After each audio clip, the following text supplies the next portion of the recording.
मला आठवतं की याच ठिकाणी माझा 1994-93-94ला इंटरव्ह्यू झाला होता आणि ॲज अ फिजिकल डायरेक्टर म्हणून या ठिकाणी मी जॉईन झालो होतो. आणि हा पाहता हा जवळपास काळ 32 वर्षाचा 31-32 वर्षाचा काळ निघून गेला आणि सरांसोबतच त्यांच्या मलासुद्धा शिवाजी शिक्षण संस्थेने प्राचार्यपदाची धुरा त्यांनी माझ्या खांद्यावर सुद्धा टाकली. परंतु या महाविद्यालयामध्ये आल्यानंतर त्याकरता मी शिवाजी शिक्षण संस्थेचे अध्यक्ष मनोज बाबू, शिवाजी शिक्षण संस्थेचे सचिव आणि संपूर्ण कार्यकारिणीचा मी या ठिकाणी आभार व्यक्त करतो.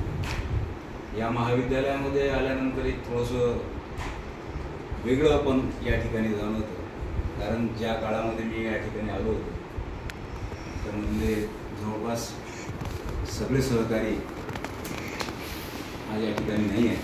जे आहेत ते माझे मोठे बंधू म्हणून त्यांनी माझी या ठिकाणी भूमिका दोन इथं आहे. एक ज्येष्ठ बंधू महाविद्यालयात आल्यानंतर मला माझा जो बंधू होता स्वर्गीय श्री देशमुख सर, या ठिकाणी मला म्हणजे आम्ही असं तिघं सोबत आहे सिनियर आणि आज नाही आहे, त्यांना सुद्धा मी या ठिकाणी नमन करतो. तुमचा काळ म्हणजे Sonawane sir, GP. Deshmukh sir, Jadhav sir जरी या ठिकाणी नसले एकवेळा तरी नित्य नियमाने आमची भेट होणारे वारे सर, जाधव सर अशी सगळी कंपनी होती. आणि या काळामध्ये काळ खऱ्या अर्थानं काय असते की ही जी इमारत आहे, या महाविद्यालयाची इमारत आदरणीय खडसे साहेब, पंडितनाथ पाटील, राजे भोंडे सरकार, त्यानंतर राऊत साहेब, याचा पाया इथल्या लोकांनी सर उभारला. याच्या बिल्डिंगचे म्हणजे खडसे साहेबांचं तर म्हणजे त्यावेळेस आम्हाला आठवते एक ज्या गोष्टी आठवतात की इथल्या विटा आणि दगड सुद्धा या महाविद्यालयाच्या प्राचार्यांनी लावले आणि ही बिल्डिंग उभी आहे. 25 एकराच्या कॅम्पसमध्ये काम करत असताना माझ्यासारखा नौका जेव्हा या ठिकाणी आला तर मला असं वाटतं की त्या ठिकाणी मला 90% लोक सुभाष या नावाने आवाज देणारे होते.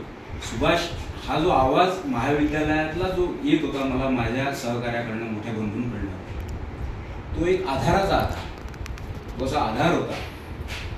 अनेक या ठिकाणी आम्ही छोट्या मोठ्या ज्या गोष्टी करत गेलो. 25 एकराचा कॅम्पस जेव्हा डेव्हलप करायचा होता, कारण खऱ्या अर्थानं आमच्या आधी खूप मोठ्या या ठिकाणी काम होऊन गेलं होतं. कारण अनेक प्राचार्यांनी त्या ठिकाणी काम उभं केल्यानंतर त्याच्यानंतर कारण संस्था ही कधीच थांबत नसते. संस्था अशी कंटिन्यू अशा वरच्या स्टेपमध्ये जात असते. ज्या लोकांनी पायामध्ये काम केलं त्याच्यानंतर आम्हाला पाया समोर नेत त्या कळसाकडे जायचं होतं. त्याच्याकडे जाताना इथल्या म्हणजे अनेक गोष्टी मी पाहिल्या की इथलं जे कल्चर आहे सर, की इथं आम्ही 10-12 तास या महाविद्यालयामध्ये थांबलो. सकाळी आलेला माणूस संध्याकाळी तिथून जायचा. त्याच्यानंतर इथं आम्ही टेबल टेनिस, बॅडमिंटन, ट्रॅक ह्या सगळ्या गोष्टी ज्या उड्या केल्या तर सगळी मंडळी संध्याकाळी परत 8-8:30-9 वाजेपर्यंत या महाविद्यालयामध्ये थांबायची. आमचे मित्र पाठीमागं आहे. सगळ्यांचं सहकार्य मला त्या पिरियडमध्ये लाभलं. गोष्टी काही छोट्या मोठ्या मला या महाविद्यालयामध्ये करता आल्या. त्याच्यामध्ये या महाविद्यालयाने मला इतकं काही दिलं. मी या महाविद्यालयाला दिल्यापेक्षा महाविद्यालयाने मला इतकं काही मोठं करण्याचा या महाविद्यालयाने प्रयत्न केला. मला खूप काही दिलं.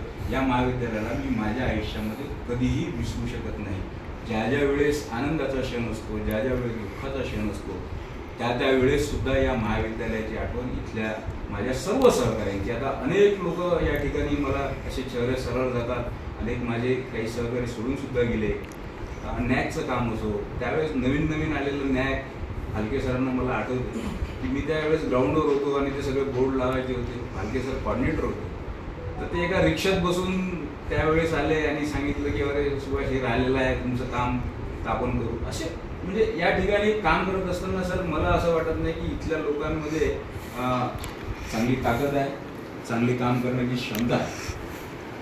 त्याच्यामुळं आणि मला माझ्या मित्रावर विश्वास आहे, जे या ठिकाणी नवनियुक्त म्हणून या ठिकाणी आले आहेत, एक विश्वासानं चालणारा आणि आपलं काम समोर घेऊन देण्याची क्षमता असणारं व्यक्तिमत्वाची निवड या महाविद्यालयामध्ये झाली, त्याचा सुद्धा मला अतिशय आनंद होतो. असं नाही आम्ही 4 लोकांची निवड झाली म्हणजे बाकी असे होते नाही, सगळे एकाच मोठमोठे लोक. म्हणजे माझा मित्र जगदेवराव सुद्धा कमी नव्हता, चिखलीचे माल्टे सर सुद्धा कमी नव्हते. हे लोक सगळे आम्ही 20, 25, 30 लोक जेव्हा इंटरव्ह्यूला होतो त्याच्यातले 4 जण निवडणार होते आणि त्या 4 जणांमध्ये आम्ही सगळे सारख्या क्षमतेचे जरी असले तरी आम्ही त्याच्यामधलं आमच्या 4 जणांची त्यांनी निवड केली. आणि त्याच्यामध्ये चांबोले सरांचा जो स्वभाव आहे तो सगळ्यांना माहीत आहे. जे काही असते ते स्पष्ट बोलणारं व्यक्तिमत्व आणि त्यामध्ये मला असं वाटत नाही की त्यांच्याजवळ असा कोणताही दुजाभाव किंवा आपल्या जवळचा किंवा दुसऱ्या जवळचा असं कधी. आता मी त्यांच्यासोबत जवळपास संघटनेमध्ये काम करत असताना नाही म्हटलं तरी 20-25 वर्षापासूनच आम्ही एकमेकाची आहे आणि आम्ही आता जवळपास 6 वर्षापासून एकाच महाविद्यालयामध्ये काम करतो. स्पष्ट वक्ता, कुठेही आपलं असं किंवा हे असं करणारा नाही आहे, सगळ्यांना घेऊन चालणारं व्यक्तिमत्व आपल्या या महाविद्यालयाला मिळालं. वारे सर सुद्धा या ठिकाणी आलेले. या सगळ्यांचं मला विश्वास आहे की माझा मित्र या महाविद्यालयाला अजून गती देईल.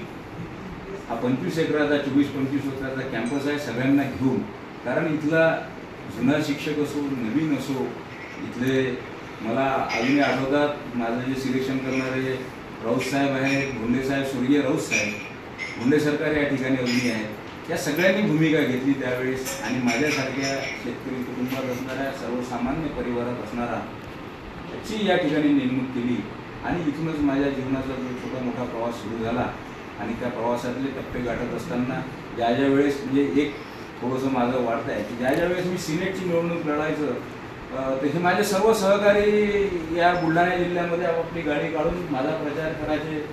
त्यांना आम्ही सगळे सोबत सर ही कंपनी धुमाळ सर विशेषतः हे सगळे कंपनी जेव्हा काम करायचे आणि कशा जिंकलं हे मला समजलं नाही. जाधव सर सुद्धा या ठिकाणी आहे. या सगळ्या सर माझे सुबोध सर आहेत. या सगळ्या लोकांनी माझ्या बाबतीत मेहनत घेतली आणि मी फक्त एक चेहरा म्हणून अनेक वेळेस 2-3 निवडणुका लढलो आणि 2-3 निवडणुकीमध्ये माझ्या विजयाची पायारचना या महाविद्यालयातनं झाली. कारण या महाविद्यालयातला प्रत्येक कर्मचारी माझ्यासोबत होता. त्यांनी आपल्या पद्धतीनं या पूर्ण बुलढाणा जिल्ह्यामध्ये असे ना अमरावती सगळ्या ठिकाणी फोन करून की बा एखादा सुभाष उभा आहे अशा प्रकारचं भाग्य मला सौभाग्य या महाविद्यालयानं या शहराला या महाविद्यालयाला मी दिल्यापेक्षा या महाविद्यालयाने मला खूप काही दिलं. आयुष्यभर या महाविद्यालयाचे मी कधीही उपकार विसरू शकणार नाही. कारण या महाविद्यालयातच माझी जडणघडण झाली आणि ते प्राचार्यपद आता योगायोगाने आणि काय ते मला मिळालं त्याला सुद्धा मी माझ्या पद्धतीनं. पण माझा जो शिक्षक आहे त्या शिक्षकाला मी कधीही बाजूनं सारून ते काम करू शकणार नाही. शिक्षक हा आयुष्यभर हा जिवंत असतो. त्या जिवंत माणसाच्या प्रेरणेनंच मी काम करत राहील. आणि जे काही गोष्टी करता येतील त्या निश्चितपणे आज योगायोग आहे की मी जरी जॉईन झालो नसलो तरी ह्या महाविद्यालयाच्या सर्व माझ्या जुन्या आणि नवीन सहकाऱ्यांचा आशीर्वाद घेऊन आता मी त्या महाविद्यालयात 21 तारखेनंतर जॉईन होईल.